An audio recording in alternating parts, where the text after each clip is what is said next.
Across the other side of North London, the 1500s is back with the Tudor period. Honestly, I've not seen. Okay, I know you said plenty about this, obviously, across the last few things, but I've not seen you since because the last have I saw not seen you? No, I've seen you Wednesday.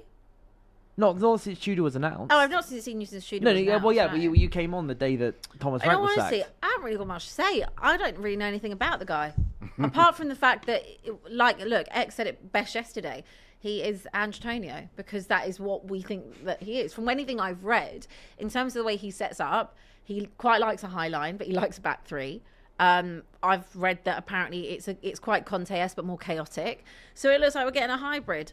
We're getting a hybrid of Ange and Antonio Conte. What that translates to, couldn't tell you. We've got about 12 fit players.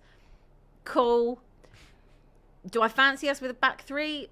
I don't even know if we haven't even got 3 players to put there. Because Danso's still out. Romero's out. Obviously suspended. So I genuinely, I couldn't tell you what this looks like. I couldn't tell you how we're going to set up. I couldn't tell you how we're going to play.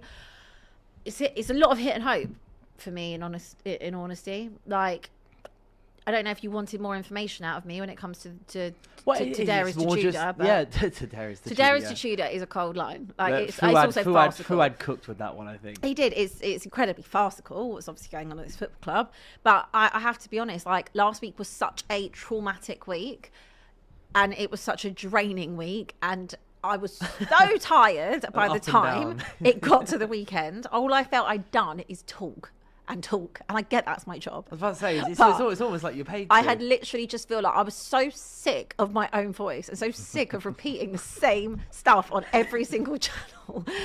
And then I finally finished work on Friday. I went to the gym and I thought, well, they'll probably announce it over the weekend. And then it was like, here we go, Tudor alert.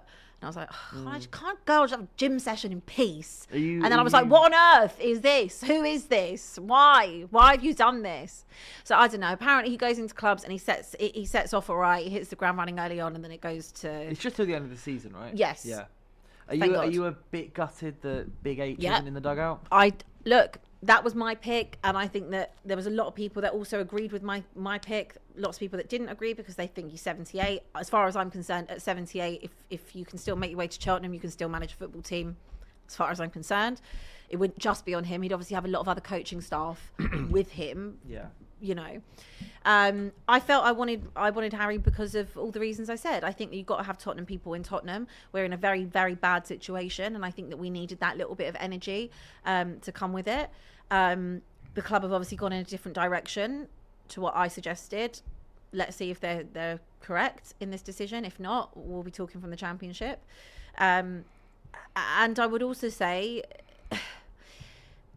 it's a big shout. It's a big shout doing this. And I read something else the other day that Fabio Paratici wanted Igor Tudor in the summer. And the club said, no, we're going to go for Thomas Frank. Then Paratici said that we should sack Thomas Frank in around November, December time. The club said no. Paratici subsequently left. Then, of course, they then go sack Thomas Frank, and then they hire the man that Paratici wanted in the summer. So if you needed to know anything about this football club and how comical it is, look no further than that. Yeah. Tottenham Hotspur coming soon to Disney Plus. It's insane. But yeah, I really don't have, I have nothing to go on. I have no evidence. I mean, I could go back and watch some, Hellas Verona games, or I could go and watch some Juventus clips, but I'm kind of over watching clips of players or this or that. Like, my own eye test will tell me, and when I see the team sheet, what happens in the North London derby, I don't know what, like I said, I don't know what this team looks like. I don't know who's back. We would have had 12 days off by the time that we get to that derby.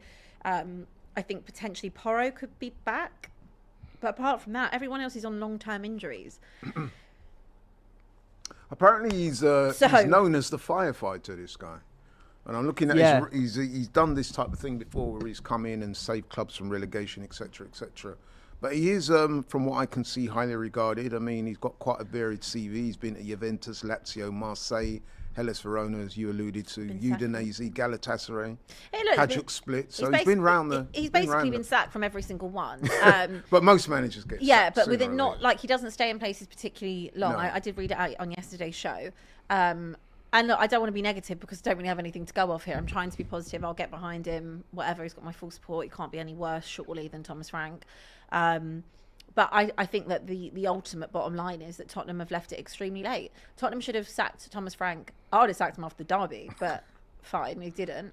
I think there was more than enough evidence to suggest that he should be sacked at least before Christmas, like the Fulham games or the clubs Forest always games. want to be seen to give the manager a chance. Yeah, but I also think that this board isn't completely incompetent and they do not know if they're coming or going or what they're doing. And I think also since Daniel Levy is no longer in charge there is, from what I know, a big power struggles going on inside the club. It's not a good place to be because everyone wants to be top dog. And, you know, I am very critical of Daniel Levy in the way that this team have underperformed when it comes on the pitch and the recruitment and the medical team and the staff, etc. in that sense. But what I would say is that he obviously did keep things running in a particular way. And from what I know, it ain't running in a way. It is apparently chaotic in there. I don't think it's running. I think hobbling might be the better Look, word. there's, like I've said, I ain't even going to go into Falling. it. I think a change of management was needed. It got to the point. Are you feeling a bit better though about the North London derby now? Because I know that obviously, because when we talked about this last week and Harry Redknapp was the name circling, you were worried. I didn't want Harry. Do you feel heading into that game? 'Cause obviously, like in terms of Spurs, that's the only thing that really would affect Arsenal is literally when you play them in this weekend. This weekend. Yeah. Do you now feel a lot better going into that game? Well, listen, we don't want Spurs to have any new manager bounce. I would have felt far more confident if Thomas Frank was in charge. No disrespect to Thomas Frank, but the way things were going, I could not have seen a world where Arsenal didn't beat Tottenham with Frank in charge. And we know that because we'd have slapped them 4-1 with Thomas Frank in charge. Definitely didn't want Harry because one thing about Harry, I knew straight away that he would have galvanised, got everybody, on the same tune, singing the same notes. Which is why I wanted him. Yeah, and I can understand why that would be the case. But I've done a little digging into this Igor Tudor guy. I've seen that his style of play is described as extreme physical intensity, aggressive man-to-man marking.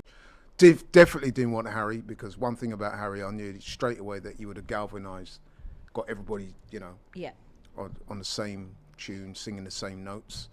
Which is why I wanted him. Yeah. And I can understand why that would be the case. But I've done a little digging into this Igor Tudor guy. I've seen that his style of play is described as extreme physical intensity, aggressive man-to-man marking, and direct vertical attacks. Now, if you think about that, that is the type of style that Arsenal have struggled with on occasions this season. So if he does bring that to Tottenham, I mean, it's going to take him a while to establish this is going to be a game where I feel like he's going to look at it and go, it's like I was saying when United first appointed Carrick, just crack on and do something. Yeah, it's fun. A bit of a free hit for Tudor. No, Tottenham don't have any more free hits. No, for him though it will. No, but as in the way of like, and I'll tell you why it's not a free hit. Okay. Firstly, it's not a free hit because if we lose this game, the atmosphere, we will be up for it on Sunday, and it will be very supportive, and it should be a cauldron.